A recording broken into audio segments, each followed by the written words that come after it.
What happens when the man who built 7 restaurants from scratch realizes he doesn't know what's actually going on inside them anymore? Graham Mercer rubbed the bridge of his nose as he stared at the latest weekly reports on his laptop. Numbers looked fine, at least on paper, but something felt off. Too many recent customer complaints, too many glowing reviews vanished overnight. And not just online noise, real letters, calls, even one scrawled note mailed to corporate. Your service used to feel like family. Now it feels like a transaction. He built these restaurants with his own hands, starting from a single 12-table diner. Now there were 7 across 3 cities. But with growth came distance. He hadn't stepped foot in the 5th location midtown since its grand opening 2 years ago. That one had the newest team, high turnover, and the most complaints. He didn't know anyone working there personally, not even the management. He closed his laptop. That night, Graham packed a duffel bag and drove 3 hours to Midtown. He shaved his beard, dyed his hair darker, and wore thick black-rimmed glasses. He'd done this before, disguised himself as a new hire when he felt things slipping, but never with a team he hadn't met once. At dawn, he walked into the back entrance of the restaurant wearing a black polo, name tag reading Greg, khakis, and a fresh pair of non-slips. New guy? A line cook called, flipping bacon. Yeah. Transfer from the West Side location. Graham lied smoothly. Just moved to town. No one questioned it. The Midtown kitchen was chaos, short 2 cooks, a dishwasher out sick, and a manager nowhere in sight. Staff looked worn down. Orders were piling. Still, they pushed through. By noon, Graham was shadowing one of the servers, a wiry guy named Theo who moved like he was always 5 steps behind. Sorry, we're super short today, Theo said, handing off menus. We lost 3 people last month. Gabriella, our manager, doesn't replace anyone. Says we'll figure it out. Graham nodded, jotting mental notes. He wasn't here to judge yet. Just to see. Out front, the Hostess station buzzed constantly. A young woman stood there, tall, confident, with a headset and tablet. She ran the front like a gatekeeper. Sharp glances, fast decisions. Her name tag read Chloe. Chloe's been here forever, Theo whispered once. She basically decides who gets seated and when. Don't cross her. At 3 p.m., Graham took a break near the host stand. That's when he saw it. A couple walked in, tourists from Wisconsin, judging by the shirts. They looked around, wide-eyed and smiling. Chloe greeted them, but her tone was flat. Hey. Just so you know, there's a weekend surcharge for out-of-town guests. Graham blinked. The man frowned. A surcharge? Yeah, Chloe said, tapping her tablet. It's a local policy. Adds 25% for non-locals. Helps keep things running. You're welcome to stay or try somewhere else. The couple exchanged a confused look. We've been traveling all day, the woman said quietly. We just wanted something good to eat. Chloe didn't blink. Totally get it. But I have other guests waiting. They left, heads down. Chloe looked back at her tablet like nothing happened. Graham felt his stomach twist. He stepped away before he said something he couldn't hide. 25% surcharge? He'd never approved anything like that. It wasn't policy. It was theft. Targeted theft. He followed Theo back into the kitchen, but his mind stayed at the host stand. Later, during closing, he asked Theo, "Is that surcharge thing real?" Theo looked uncomfortable. No, Chloe just does that sometimes. Tells people it's a local rate or whatever, mostly to tourists. Gabriella doesn't stop her. She knows. Theo gave a helpless shrug. Gabriella doesn't get involved. Chloe kind of runs the place up front. She brings in a lot of tips. That night, Graham sat in his car for nearly an hour. He should have stepped in, called it out on the spot. But he froze. He didn't want to blow his cover. Not yet. He needed to know more. How deep this went. Who was complicit? Who was just trying to survive? And who deserved better? By the second day, Graham had memorized the rhythm of the brittle pace, the constant simmer right beneath the surface. There were no slow hours, just slightly less frantic ones. The team wasn't lazy, they were drowning. The issue wasn't effort, it was erosion. Of trust, of leadership, of morale. He arrived an hour early that morning, slipping into the back to help with prep. A teenager named Lucas was already there, slicing onions with practiced speed, earbuds dangling from his shirt collar but not in his ears. "You're not scheduled yet," Graham said, tying his apron. Lucas shrugged. "If I don't prep half this list, lunch is a disaster." Graham leaned in.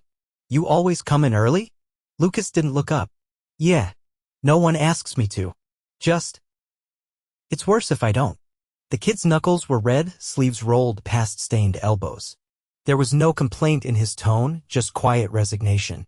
Graham grabbed a cutting board and joined him, saying nothing. At opening, the front of house tension returned. Chloe floated behind the host stand again, scanning the room with the same detached precision. She had the kind of presence that made people step aside without her asking. She controlled the pace, the tone, and he was learning the atmosphere. Mid-morning, a woman with a guide dog entered. She looked to be in her early 30s, cane folded in her hand, confidence in her step. Graham was wiping down a table nearby and caught the moment she approached Chloe. "Hi," the woman said. "Is there a quiet corner available?" "Somewhere not right by the kitchen." Chloe barely glanced up. "We're full." The woman tilted her head. "I can wait."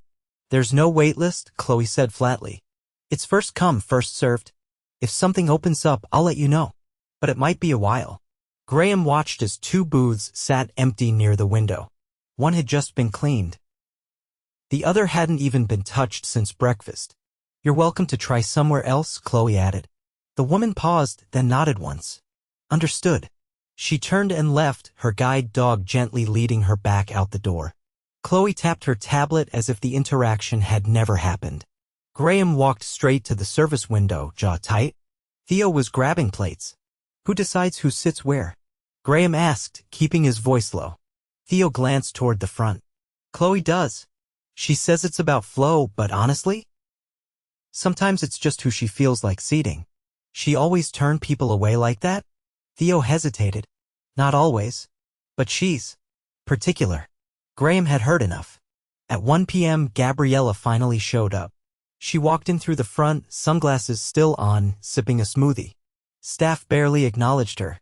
That told Graham more than any introduction could. He waited until Gabriella disappeared into the office, then followed and knocked. "Yeah?" her voice called. He stepped in.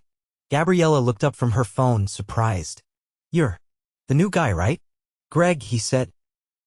"I wanted to ask about the seating policy." She blinked, clearly unaccustomed to questions from floor staff. "What about it?" "I saw a woman turned away earlier. And yesterday a couple was told there was a surcharge for tourists."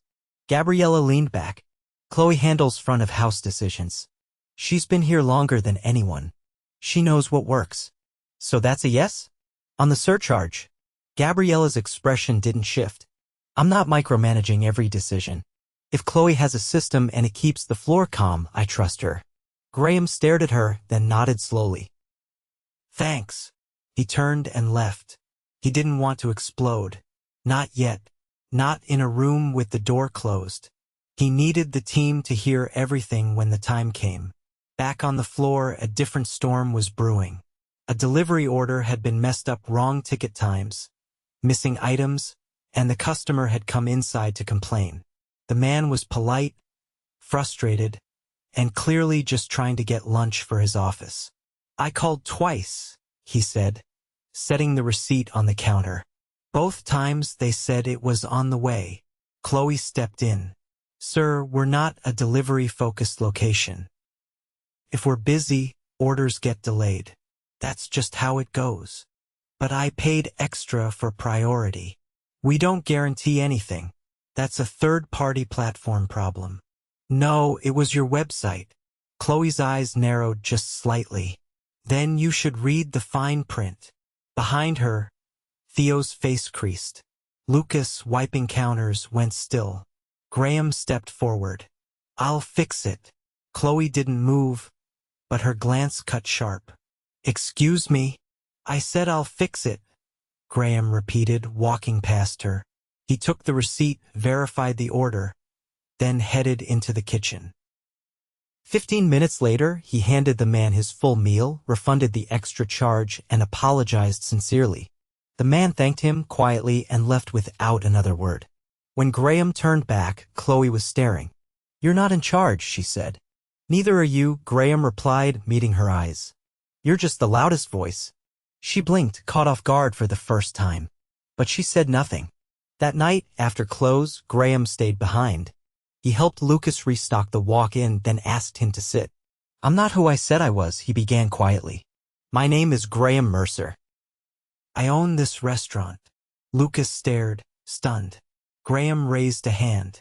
"I need you to keep that to yourself, just for now. But I wanted you to hear it from me." Lucas finally nodded. "Okay. You've been holding this place together," Graham said. "I see it. I see you." Lucas blinked quickly and turned away, mumbling something about needing to check the dry goods. Graham let him go. The next morning, he arrived before sunrise. Gabriella was already in the office. She didn't expect him. When he stepped inside, this time in a blazer and no name tag, she froze mid-sip of her energy drink. "Gabriella," he said, voice steady. "Close the door." She did. "I'm Graham Mercer," he said, "owner of this entire brand. I've been working here undercover for 3 days." She didn't speak. "You've allowed an employee to invent illegal surcharges. You've ignored discriminatory behavior at the front. You've let a server and a teenager carry the weight of a full house while you hide in the office." Her jaw clenched. "I'm terminating your employment effective immediately. HR will follow up with paperwork. But you will not be returning to this location." She stood slowly. "You don't understand how hard—" "I understand perfectly," Graham said. "And I have zero tolerance for apathy from leadership." She left without another word. 10 minutes later, he called the staff in for a meeting. Chloe arrived last. She looked around, confused by the tension in the air. "Chloe," he began, "you've been deceiving customers, turning away guests based on personal bias, and creating a hostile culture for the staff. You're done here." She opened her mouth, but he held up a hand. "There's no excuse for what you've done. You're fired. Effective immediately." She stared at him, disbelief crashing into rage. But she didn't argue. She turned and walked out. The room was dead silent. "I'm going to be here for the next 2 weeks, Graham said. "We're not hiring new managers yet. We're going to rebuild this place together. I'll be working alongside you every shift." He looked at each of them. "You've been surviving. Now we're going to start thriving. Together. No more shortcuts. No more silence. Let's get to work." They didn't cheer. They didn't clap. They just nodded cautiously, curiously. But it was the first time in months that anyone believed something might actually change. The morning after Gabriella and Chloe were removed, the restaurant felt like a space that had just exhaled. Not relaxed, no one had room for that yet, but lighter somehow. The air didn't feel as thick. There was no shouting at the door, no clipped instructions from the host stand. Just the low hum of a team trying to find its footing. Graham stood at the back table near the prep line, reviewing the schedule with Theo and the kitchen lead, a quiet man named Ruben who had barely spoken the past few days. Now, with the silence broken and the fear gone, he was beginning to re-emerge. "We're stretched thin," Graham said plainly, "but we're going to run honest shifts. No more fake policies, no more brushing off mistakes. If we fall behind, we communicate. To each other, to customers. Transparency is the new standard." "We've got 2 people out today," Ruben said, adjusting his cap. "Lucas is still coming in early. I told him not to, but he won't listen." Graham shook his head. "He's not doing that alone anymore. I'll be in the kitchen with him from now on." Theo looked up from the schedule. "You're serious?" I'm not here to make speeches, Graham said. I'm here to fix what I let rot. That starts with doing the work myself. They got moving. Lucas arrived 15 minutes later, surprised to see Graham already dicing peppers and Reuben organizing the walk-in. He paused at the door, backpack still on. You're early, Lucas said. So are you, Graham replied without turning. Lucas dropped his bag and joined. The shift started hard. A large party came in without warning. 12 people, 2 kids, and 1 allergy card handed over with an apology. The kitchen pivoted fast, Reuben barking clean instructions. Theo took the table himself, not because he wanted to, but because no one else had the bandwidth. He didn't complain, just rolled his shoulders back and got to it. At the host stand, Graham had temporarily posted a new hire, a woman named Desiree who had transferred from a different location. She was steady, polite, and didn't flinch when customers asked questions. When she didn't know something, she checked. No bluffing. No posturing. Just honest service. Midway through the lunch rush, Theo returned to the back briefly, his expression drawn. Table 22, he said. Guy's being weird. Keeps asking if we screen our employees. Said something about not wanting to be served by certain types. Graham wiped his hands and looked up. What types? Theo hesitated. He glanced at Lucas. Then asked if anyone else could bring his food. Graham's face hardened. Thank you, he said. I'll handle it. He stepped out onto the floor, weaving through the tables until he saw the man late 40s, button-down shirt, eating alone at a booth. Lucas's section. His plate was untouched. Sir, Graham said calmly. I heard there was a concern? The man didn't look up. I just asked if my server could be switched. I prefer someone else. Why? Personal preference. I'm the owner, Graham said. That's not an acceptable answer. The man finally looked up. I'm a paying customer. And this is a private business. We don't cater to prejudice here. You can choose to be served by our team, or you can choose to leave. The man blinked, eyes narrowing. You're serious? Deadly. The man stood, muttering something under his breath. He left without paying. Graham watched him go, then turned and walked straight to the back. Lucas was at the dish station, scrubbing trays. He hadn't heard. That guy at 22, Graham said. He's gone. You did nothing wrong. Lucas looked up slowly. I figured. Graham paused. You're not on your own anymore. You're not invisible. Lucas gave a short nod and went back to rinsing. Graham didn't push. By late afternoon, the crew was dragging. The restaurant had stayed at nearly full capacity for 4 straight hours, and bodies were starting to show at aching backs, sweat on collars, eyes that blinked just a little slower. There was no backup team, no relief. Graham called a 5-minute reset, not for rest, but for water, breath, and silence. The crew gathered near the back hallway, Theo leaning against a sink, Desiree sipping from a thermos, Lucas crouched beside a mop bucket, head in his hands. Not defeated, just worn flat. We're not machines, Graham said. You're not expected to run non-stop. If we need to cut the floor for 10 minutes during off-peak, we do it. Customers can wait. You can't work broken. Theo looked up. You really mean that? Starting now, everything changes. But it won't happen overnight. We'll build this the right way, brick by brick. Desiree nodded slowly. It's been a long time since anyone said that out loud. Reuben emerged from the walk-in, wiping his hands. I'll handle the next few orders. You all take a breath. They didn't argue. That evening, Graham stayed after hours with Theo and Reuben, going through hiring requests and crew availability. They couldn't afford to bring in 5 new people at once, but they could start with 1, maybe 2 if the numbers allowed. We need people who care, Theo said. Not just warm bodies. I know, Graham replied. We'll screen hard. I'll be in every interview. Reuben folded his arms. What about training? We've had people thrown in mid-shift with no prep. We'll build a real onboarding process, Graham said. Checklists, shadow days, feedback. No more sink or swim. Theo leaned back in his chair. Feels like we're trying to fix a plane while it's flying. Graham smiled faintly.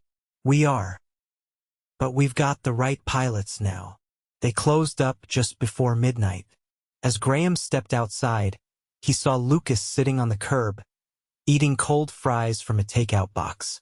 He sat down beside him. "Long day," Graham said. Lucas nodded. "But different." "How so?" Lucas picked at a fry. "People didn't act like I didn't exist. That's new." Graham looked out at the quiet street. "You're not just part of this team, Lucas. You're part of why it still works. You held this together when no one else would." Lucas didn't answer right away. Then, quietly, "I didn't think anyone noticed." "I did," Graham said. "And I won't forget it." They sat in silence for a while, two figures outside a restaurant that was finally starting to heal. Inside, the kitchen lights clicked off one by one. The silence wasn't empty anymore, it was earned. It had been 2 weeks since Graham revealed his identity and took over the day-to-day operations of the Midtown restaurant. The changes were visible, but more importantly, they were felt. The atmosphere had shifted from tense resignation to quiet determination. Not perfect, not even close, but the wheels were finally turning in the right direction. That morning, he arrived before sunrise with a tray of coffee and a worn clipboard. The staff was already moving in a rhythm that didn't feel forced. Ruben was checking produced deliveries himself now, marking off items and rejecting anything that looked bruised or old. Desiree had started using a low-tech seating chart she'd drawn by hand, a simple but effective tool to prevent bottlenecks and ensure guests were spaced in a way that gave the servers time to breathe. Inside the kitchen, Lucas was focused on the grill, his apron already stained, his head down. He didn't speak much, but he no longer kept his distance. When Graham handed him a coffee, he nodded in appreciation and said, "Thanks. I'm trying oat milk now." Graham smiled. "Good choice. Smoother finish." Lucas didn't laugh, but the corner of his mouth twitched, and that was enough. In the office, Graham met with Theo and Ruben to finalize the hiring of 2 new staff members. One was a dishwasher who had come highly recommended from another location, quiet, punctual, no drama. The other was a server named Amira who had worked in high-volume brunch spots for years and had a reputation for being quick on her feet and firm with difficult guests without ever losing professionalism. "We shadow her 1 shift," Graham said. "If she fits the culture we're building, she stays. If not, we keep looking." Theo leaned forward. "She's sharp. I talked to her on the phone. Asked her what she'd do if a customer refused to be seated next to a same-sex couple." "What did she say?" Ruben asked. "She said I'd offer them a takeout menu and hold the door open." Graham nodded. "Sounds like she's ready." By lunchtime, the floor was running smoother. Desiree had trained a new part-time host to handle the lunch rush, and Theo was mentoring a younger server named Caleb who'd just finished training. Caleb was slow but eager. He asked too many questions, but he listened to the answers. That mattered more. As Graham helped refill water at table 9, a woman in her 60s waved him over. "You're the one who helped me with the allergy card last time," she said. "Just wanted to say thank you. You didn't make me feel like a burden." Graham gave a modest nod. "That's the standard now. You deserve to feel safe eating here." She smiled and went back to her soup. That afternoon, during a lull, Graham gathered the team in the back for a short meeting. With the worst of the rush over and the second wave still an hour away, it was the only window they had. "We're not running at full capacity yet," he began. "But we're stable. You've done the hard part, turning the ship around. Now we talk about longevity." Theo leaned against the wall, arms crossed. "What's next?" "Accountability structure," Graham said. "No more letting things slide because we're short-handed. That includes me. If something's wrong, you speak up. Even if it's about you?" Desiree asked. "Especially then," Graham said. "No one's above it." Ruben looked at the schedule printout. "Any update on the prep team?" "We're still stretched thin on weekends. I've approved a second prep cook for Sundays and a rotating floater for Fridays," Graham said. "We're not hiring aggressively, but we're hiring smart." Lucas raised his hand slightly. "Can I train the new prep cook?" Graham looked at him. "You sure?" Lucas nodded. "I know the system better than anyone now. I'll get them up to speed." "Done," Graham said. "Your lead prep starting next week." Lucas didn't respond, but his ears turned red and he busied himself with adjusting the prep sheet on the clipboard. Later that evening, Amira arrived for her shadow shift. She wore a clean black shirt, closed-toe shoes, and carried herself like someone who'd seen every kind of customer and lived to tell the tale. Graham introduced her to Theo, who would be observing her on the floor. 2 hours in, she had already won over the kitchen by pronouncing Ruben's name correctly and thanking Lucas for a rushed plate. She handled a top of lawyers with high-maintenance orders without scribbling a single note, and when a man at table 5 made a crude joke about her looking too good to be serving food, she looked him straight in the eye and said, "I'm paid to serve meals, not tolerate disrespect. You can behave, or you can leave." The man apologized. His wife looked relieved. At the end of the shift, Theo pulled Graham aside. "She's solid," he said. "Doesn't need supervision. Doesn't take nonsense. Doesn't create it either." Graham nodded. "Offer her the position. Let her pick her starting days." As the last guests left and chairs were flipped onto tables, Graham lingered near the front with Desiree. She was resetting the host tablet, which had been wiped clean. No fake surcharges, no coded messages, just a clean interface and a fair waitlist. "You've changed the way the door feels," Graham said. Desiree glanced at him. "You mean the entry?" "I mean the welcome." She smiled faintly. "It was never hard. Just had to stop pretending people were problems." He nodded. "You ever consider management?" "I've managed before," she said. "Quit because the owners stopped listening. I'm not going to stop. Then maybe." They left it at that. In the kitchen, Graham found Lucas wiping down the counters. The room was quiet. The hum of the refrigeration unit the only sound. "You training the new guy tomorrow?" Graham asked. "Yeah, got a plan. Going to set up by station, not by task. Makes more sense." "I agree." Lucas put the rag down. "You staying at this location?" "I'll rotate through the others eventually," Graham said. "But this one needed me first and the most." Lucas looked at him for a long moment. "We'll be okay. Not perfect, but okay. That's all I ever wanted," Graham said. "Not perfection. Just honesty, effort, and respect." He walked out through the back, nodding to Ruben, who was locking up dry storage. The night air was cool, and for the first time in months, Graham didn't feel like he was leaving a fire behind him. He didn't need a grand gesture or applause. He just needed to know that the people still standing were the ones who deserved to be there. That they were no longer surviving in spite of the system, but rebuilding it from the inside. And they were. Together. One shift at a time.